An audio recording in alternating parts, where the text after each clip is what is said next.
Good morning students. हम जैव प्रौद्योगिकी एवं उनके उपयोग के बारे में पढ़ रहे हैं, जिसमें हमने पिछले लेक्चर में चिकित्सा में जैव प्रौद्योगिकी का उपयोग के बारे में पढ़ा।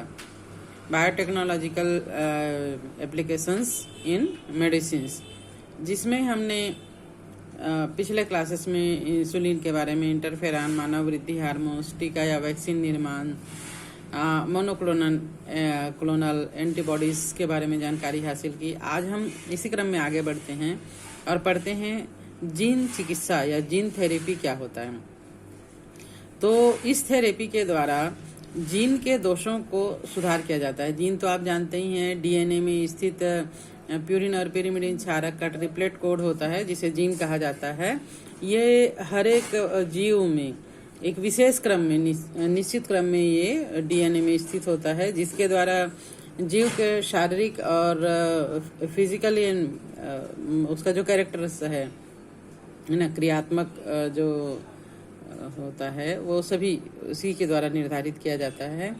तो इसमें अगर कोई भी दोष हो जाता है, कोई भी कमी हो जाता है, तो विभिन्न प्रकार के डिफेक्ट या बीमारियां, दोष जो है वो जीवों में हो जाता है। तो इन्हीं दोषों को सुधारने के लिए जीन थेरेपी का उपयोग किया जाता है।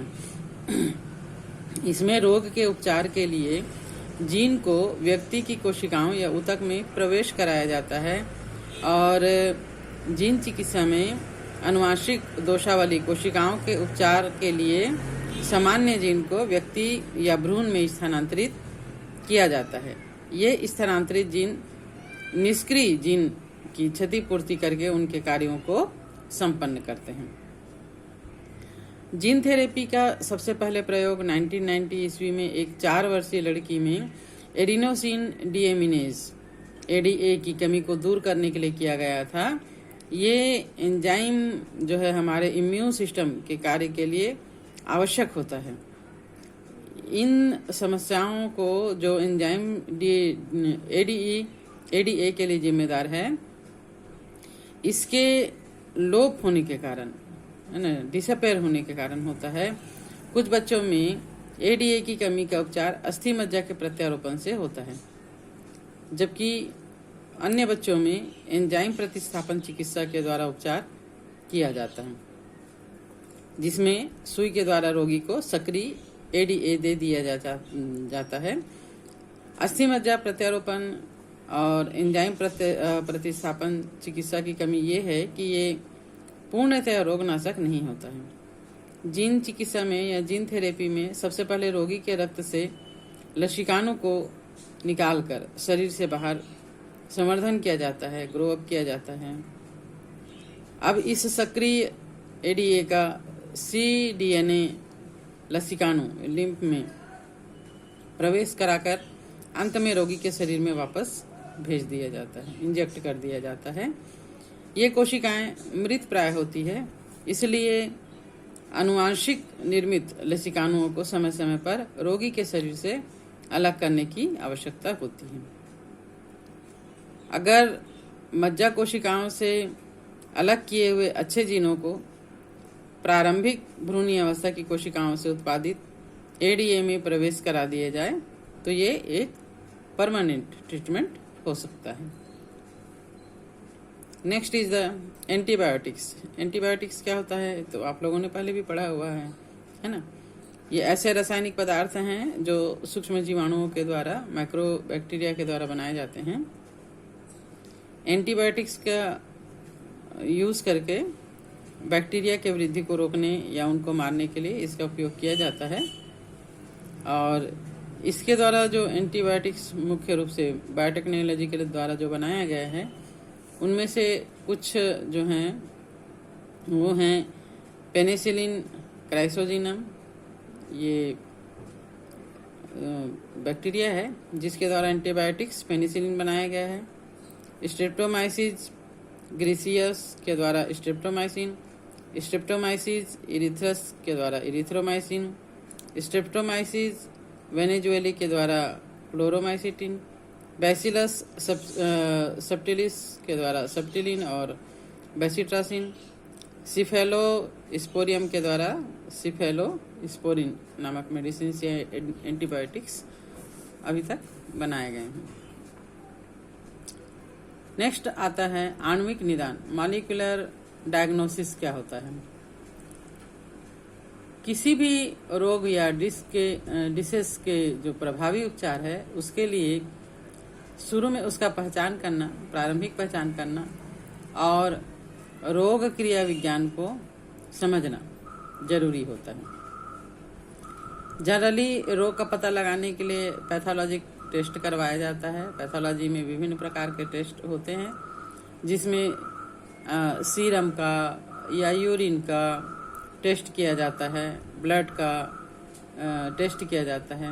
इस जांच के द्वारा, इस टेस्ट के द्वारा रोग को प्रारंभिक अवस्थाओं में पता लगाना मुश्किल होता है।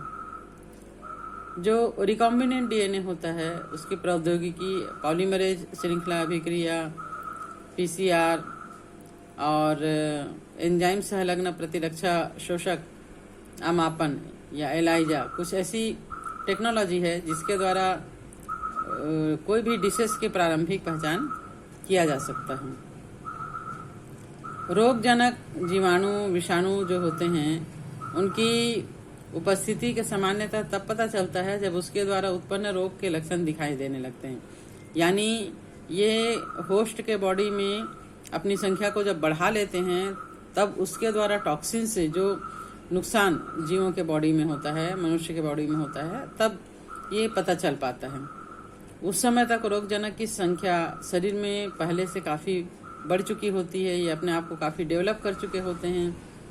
जब बहुत कम संख्या में जीवाणु या विषाणु हो तब उसकी पहचान पीसीआर के द्वारा उनके न्यूक्लिक अम्ल के प्रवर्धन द्वारा कर सकते हैं।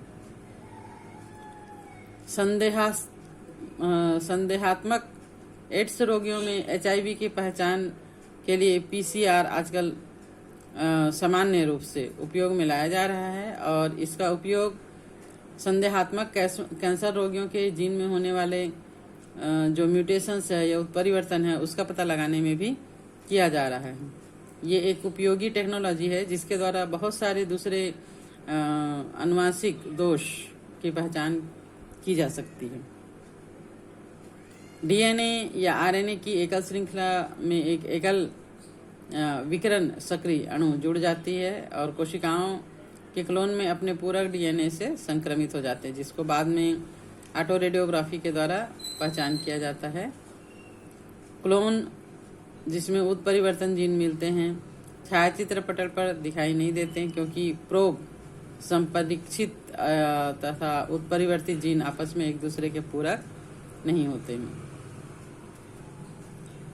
इसी प्रकार जो एंजाइम संलग्न प्रतिरक्षा शोषक अमापन होता है या एलाइजा होता है, ये प्रतिजन प्रतिरक्षी पारस्परिक क्रिया के सिद्धांत पर ये कार्य करते हैं और इनके द्वारा उत्पन्न संक्रमण की पहचान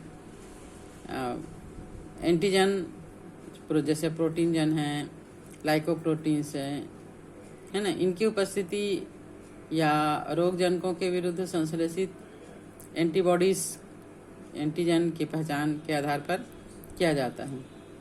एलाइजा का यूज़ जो है वो हेपेटाइटिस में, एसटीडी में, रूबेला विषाणु के संक्रमण में, थायराइड डिसऑर्डर और एड्स का पता लगाने के लिए भी किया जाता है।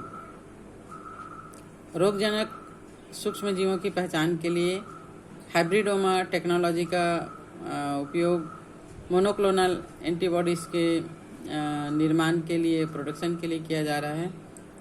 मोनोक्लोनल एंटीबॉडीज़ विशिष्ट एंटीबॉडीज़ होता है जो हाइब्रिडोमा कोशिका के एक क्लोन के द्वारा प्राप्त किया जाता है।